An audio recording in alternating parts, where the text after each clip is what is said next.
হাতে একটি বোট ও ৩১ লাখ টাকার বাংলাদেশি খাদ্যদ্রব্য সহ ১২ পাচারকারীকে আটক। হানিফুদ্দিন সাকিব, হাতিয়া নোয়াখালীর প্রতিনিধি।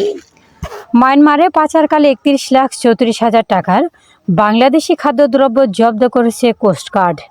এ সময় ঘটনায় জড়িত থাকা ১২ পাচারকারীকে আটক করা হয়েছে। বৃহস্পতিবার সকালে কোস্টগার্ড মিডিয়া কর্মকর্তা লেফটেন্যান্ট কমান্ডার সিয়াম উল হক তথ্য নিশ্চিত করেছেন। কোস্টগার্ড জানান, গোপন সংবাদের ভিত্তিতে বুধবার বিকেল থেকে রাত ২টা পর্যন্ত কোস্টগার্ডের একটি দল হাতিয়ার চেয়ারম্যান ঘাট সংলগ্ন মেঘনা নদীতে একটি বিশেষ অভিযান পরিচালনা করে। অভিযান চলাকালে সন্দেহজনক একটি ফিশিং বোটে তল্লাশি চালিয়ে অবৈধভাবে শুল্ক কর ফাঁকি দিয়ে মায়ানমারে পাচারের উদ্দেশ্যে বহনকৃত ২৪৭ বস্তা হলুদ, ২৩৩ বস্তা মাসকলাই ডাল ও ৩২ বস্তা কাঠবাদাম জব্দ করা হয়, যার বাজার মূল্য ৩১,৩৪,০০০ টাকা। এ সময় আটক করা হয় ১২ জন পাচারকারীকে। মিডিয়া কর্মকর্তা বলেন, জব্দকৃত বোট, আলামত ও আটককৃত পাচারকারীদের বিরুদ্ধে পরবর্তী আইনগত ব্যবস্থা গ্রহণ করা হবে।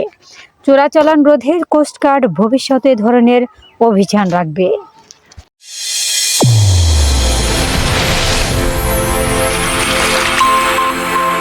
চ্যানেল A1 হৃদয়ের স্পন্দন।